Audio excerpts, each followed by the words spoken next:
നമസ്കാരം. Tarot spiritual ഹീലിംഗിലേക്ക് എല്ലാവർക്കും സ്വാഗതം. അപ്പോൾ നമ്മൾ ഇന്ന് നോക്കുന്നത് നിങ്ങളുടെ പേഴ്സന്റെ കറന്റ് എനർജി എന്താണെന്നുള്ളതാണ്. ഇതൊരു ജനറൽ റീഡിംഗ് ആണ്, ജനറൽസ് ആണ്. നിങ്ങൾ എപ്പോഴാണോ ഈ റീഡിംഗ് കാണുന്നത് അപ്പോൾ മുതലാണ് നിങ്ങൾക്ക് ഇത് വാലിഡ് ആയി തുടങ്ങുന്നത്. അതുപോലെ ഈ റീഡിംഗിൽ നിങ്ങൾക്ക് റെസനേറ്റ് ആവുന്ന കാര്യങ്ങൾ നിങ്ങൾ എടുക്കുക, അല്ലാത്ത കാര്യങ്ങൾ നിങ്ങൾ വിട്ടുകളയാം. അതുപോലെ ലവേഴ്സ് ആയിക്കോട്ടെ, ഇഷ്ടം മാറ്റുള്ള ഫെയറുള്ള ആളുകളായിക്കോട്ടെ, എല്ലാവർക്കും ഈ റീഡിംഗ് എടുക്കാവുന്നതാണ്. നിങ്ങൾക്ക് പേഴ്സണൽ റീഡിംഗ് ആവശ്യമുണ്ടെങ്കിൽ മോള് കൊടുക്കുന്ന വാട്സ്ആപ്പ് നമ്പറിൽ കോൺടാക്ട് ചെയ്യാവുന്നതാണ് കേട്ടോ. അപ്പോൾ പോസിറ്റീവ് മൈൻഡ് സെറ്റോട് കൂടി ഇരുന്നിട്ട് റീഡിംഗ് കാണാം.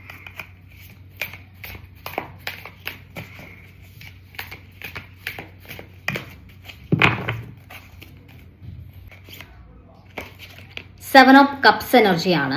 ഇവിടെ നിങ്ങളുടെ പേഴ്സണൽ ലൈഫിൽ ഒരുപാട് ചോയ്സസ് ഉള്ളതായിട്ട് കാണുന്നുണ്ട്. അവർക്ക് ഒരുപാട് ഓപ്ഷൻസ് അവരുടെ ലൈഫിലുണ്ട്. ഒരുപാട് കാര്യങ്ങൾ, അല്ലെങ്കിൽ അവരുടെ ഫാമിലി ആയിരിക്കാം, അതല്ലെങ്കിൽ മറ്റ് ഫ്രണ്ട്സ് ആയിരിക്കാം, കൊളീഗ്സ് ആയിരിക്കാം, അവരുടെ ലൈഫിൽ അവർ പ്രയോറിറ്റി കൊടുക്കുന്ന ആളുകൾ ഉണ്ട് എന്നാണ് കാണിക്കുന്നത്. അപ്പം അവർക്ക്, അതായത് നിങ്ങൾക്ക് ചിലപ്പോൾ എപ്പോഴും അവൈലബിൾ ആയിക്കൊള്ളുന്നില്ല. ഒരു നോ കോണ്ടാക്റ്റിലായിരിക്കാം, ലെസ് കോണ്ടാക്റ്റിലായിരിക്കാം.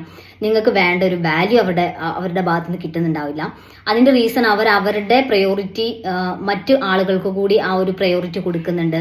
മറ്റു കണക്ഷൻസ് അവരുടെ ലൈഫിലുണ്ട്. അതിലോട്ട് കൂടി അവർ എപ്പോഴും ഫോക്കസ്ഡ് ആവുന്നുണ്ട്. മാത്രമല്ല, നിങ്ങളെ സത്യം പറഞ്ഞാൽ ഒരു ഓപ്ഷൻ ആയിട്ട് കൂടിയാണ് അവർ കാണുന്നതെന്നുള്ളതാണ്. അപ്പം ഒരു നിങ്ങളെ മുന്നോട്ട് കൊണ്ടുപോകണോ ഈ ഒരു റിലേഷന്റെ കാര്യത്തിൽ ഇവിടെ കാണിക്കുന്ന ഈ വ്യക്തിക്ക് ഈ റിലേഷനിൽ നിങ്ങളുമായിട്ടൊരു കമ്മിറ്റ്മെന്റ് അല്ലെങ്കിൽ ഒരു ലൈഫ് ലോങ് ആയിട്ടുള്ള റിലേഷനായിട്ട് ഇതിനെ കൊണ്ടുപോകുന്നതിന് ഒരു സാധ്യത കുറവാണ്. കാരണം അവർ അത്രയും ഒരു സ്ട്രോങ് ആയിട്ട് ഈ റിലേഷൻ നിൽക്കുന്ന ഒരു പേഴ്സൺ അല്ല. കൺഫ്യൂസ്ഡ് ആയിട്ട് വേണമെങ്കിൽ കൊണ്ടുപോകാം എന്നുള്ള രീതിയിൽ മാത്രം, ഒരു ഓപ്ഷനായിട്ട് മാത്രം ഈ റിലേഷനെ കാണുന്ന ഒരു പേഴ്സൺ ആണ്. അങ്ങനെ മാത്രം നിങ്ങളെ ട്രീറ്റ് ചെയ്യുന്ന ഒരു പേഴ്സൺ ആയിട്ടാണ് കാണുന്നത് കേട്ടോ. സിക്സ് ഓഫ് കപ്സ് എനർജിയാണ്. ഇവിടെ നിങ്ങൾ തമ്മിൽ ഫ്രണ്ട്സ് ആയിരിക്കാം, അല്ലെങ്കിൽ ഒരുപാട് കാലമായിട്ട് അറിയുന്ന ആളുകളായിരിക്കാം.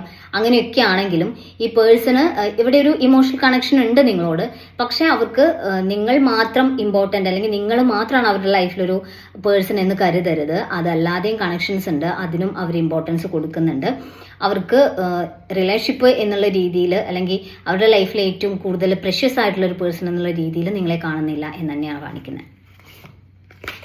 ജസ്റ്റിസ് എന്ന് കാണിക്കുന്നുണ്ട്. ഇവിടെ സത്യം പറഞ്ഞാൽ നിങ്ങളുടെ പേഴ്സന്റെ ഭാഗത്തുനിന്ന് ഒരു നീതി നിങ്ങൾക്ക് കിട്ടാത്തതായിട്ട് നിങ്ങൾക്ക് ഫീൽ ചെയ്യുന്നുണ്ടാവാം.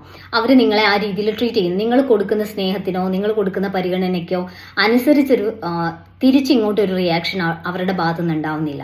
ഒരു നീതിയില്ലാത്ത, ഒരു അന്യായമായ രീതിയിൽ നിങ്ങളോട് ബിഹേവ് ചെയ്യുന്നുണ്ടാവാം. നിങ്ങൾ ചിലപ്പോൾ റിസ്ക് എടുത്തായിരിക്കും റിലേഷൻ കൊണ്ടുപോകുന്നുണ്ടാവുക. പക്ഷെ അത്രയും റിസ്ക്കോ അല്ലെങ്കിൽ അത്രയും ഇമ്പോർട്ടൻസോ നിങ്ങളുടെ പേഴ്സൺ ഈ റിലേഷനോട് കാണിക്കുന്നില്ല എന്നുള്ളൊരു പ്രശ്നം കാണിക്കുന്നുണ്ട് കേട്ടോ. പേജ് ഓഫ് പെന്റിക്കിൾസ് എനർജി കാണിക്കുന്നുണ്ട്. നിങ്ങൾ ഇത് ഇത്രയും പ്രഷ്യസ് ആയിട്ട് ഒരിക്കലും വിട്ട് കളയാൻ പറ്റാത്ത രീതിയിലാണ് ഈ റിലേഷനെ ഹോൾഡ് ചെയ്ത് നിൽക്കുന്നത്.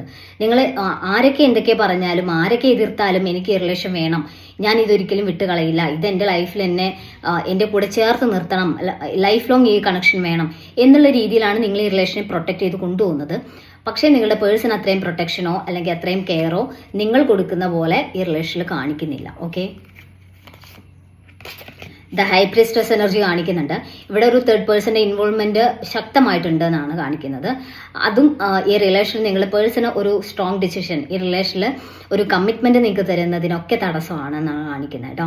അവര് സത്യം പറഞ്ഞാൽ അവരൊരു റിസ്ക് എടുത്ത് ഈ റിലേഷൻ കൊണ്ടുപോകാൻ സാധ്യതയില്ല, അല്ലെങ്കിൽ അത്രയും റിസ്ക് എടുത്ത് ഈ റിലേഷൻ കൊണ്ടുപോകേണ്ട കാര്യം അവർക്കില്ല എന്നുള്ളൊരു ചിന്ത നിങ്ങളുടെ പേഴ്സൺ ഉണ്ട്.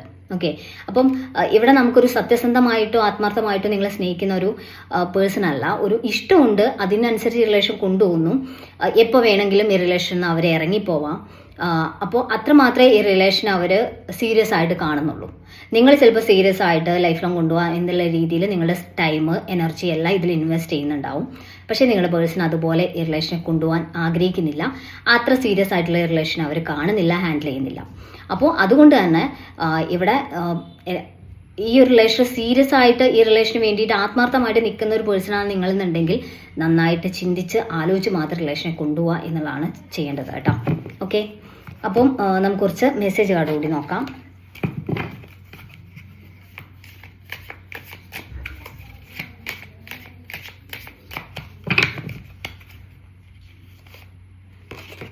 മിസ്റ്റേക്സ് എന്ന് കാണിക്കുന്നുണ്ട്. ഇവിടെ എന്തൊക്കെ പ്രശ്നങ്ങളാണ്, നിങ്ങളുടെ പേഴ്സന്റെ ഭാഗത്തു നിന്നുണ്ടാവുന്ന മിസ്റ്റേക്സ് എന്തൊക്കെയാണ് എന്നുള്ളത് നിങ്ങൾ അനലൈസ് ചെയ്യുന്നുണ്ട്, നിങ്ങൾ മനസ്സിലാക്കുന്നുണ്ട്. പക്ഷെ എന്നാലും നിങ്ങളുടെ മനസ്സ് അനുവദിക്കുന്നില്ല ഈ റിലേഷനിൽ നിങ്ങളുടെ പേഴ്സൺ നിങ്ങളെ പറ്റിക്കുകയാണ് എന്നുള്ളത് റിയലൈസ് ചെയ്യുക, അല്ലെങ്കിൽ അതങ്ങോട്ട് അംഗീകരിക്കാൻ നിങ്ങളുടെ മനസ്സ് തയ്യാറാവുന്നില്ല എന്നാണ് കാണിക്കുന്നത് കേട്ടോ. ഫോർഗീവ്നെസ് എന്ന് കാണിക്കുന്നുണ്ട്. നിങ്ങളുടെ പേഴ്സന്റെ ഭാഗത്തു നിന്ന് നിങ്ങൾ അവഗണിക്കുമ്പോഴും, നിങ്ങൾക്ക് വേണ്ട വാല്യൂ തരാതെ ഇരിക്കുമ്പോഴും, ഒരു തേർഡ് പാർട്ടി ഉണ്ട് എന്നറിയുമ്പോഴും ഒന്നും നിങ്ങൾ അതെപ്പോഴും നിങ്ങൾ ആൾക്ക് വേണ്ടിയിട്ട് നിങ്ങൾ ക്ഷമിച്ചു കൊടുക്കുക. ആളോടുള്ള സ്നേഹം കൊണ്ട് നിങ്ങൾ ക്ഷമിക്കുകയാണ്, ക്ഷമിച്ച് മുന്നോട്ട് പോകുന്ന ഒരു എനർജിയാണ് കാണിക്കുന്നത്. അങ്ങനെ ഒരുപാട് ക്ഷമിക്കുമ്പോൾ നിങ്ങൾക്ക് നിങ്ങളോട് തന്നെ ഉള്ള ഒരു റെസ്പെക്റ്റ് ഇല്ലാണ്ടാവും, സ്നേഹം ഇല്ലാണ്ടാവും. അപ്പം അങ്ങനെ ചെയ്യാതെ നിങ്ങൾ നിങ്ങളുടെ ടൈം ഒരു നിങ്ങൾക്ക് വാല്യൂ തരാത്ത ഒരാൾക്ക് വേണ്ടിയിട്ട് വെറുതെ സ്പെൻഡ് ചെയ്യരുത്, വെറുതെ കളയരുത്. ഓക്കെ, അപ്പം നമുക്ക് കുറച്ച് ക്ലൂസ് കൂടി നോക്കാം. 1987, letter O, Pooradam, Palakkad, letter B, September, ഭരണി, ഇടുക്കി, മകീര്യം, ആയില്യം,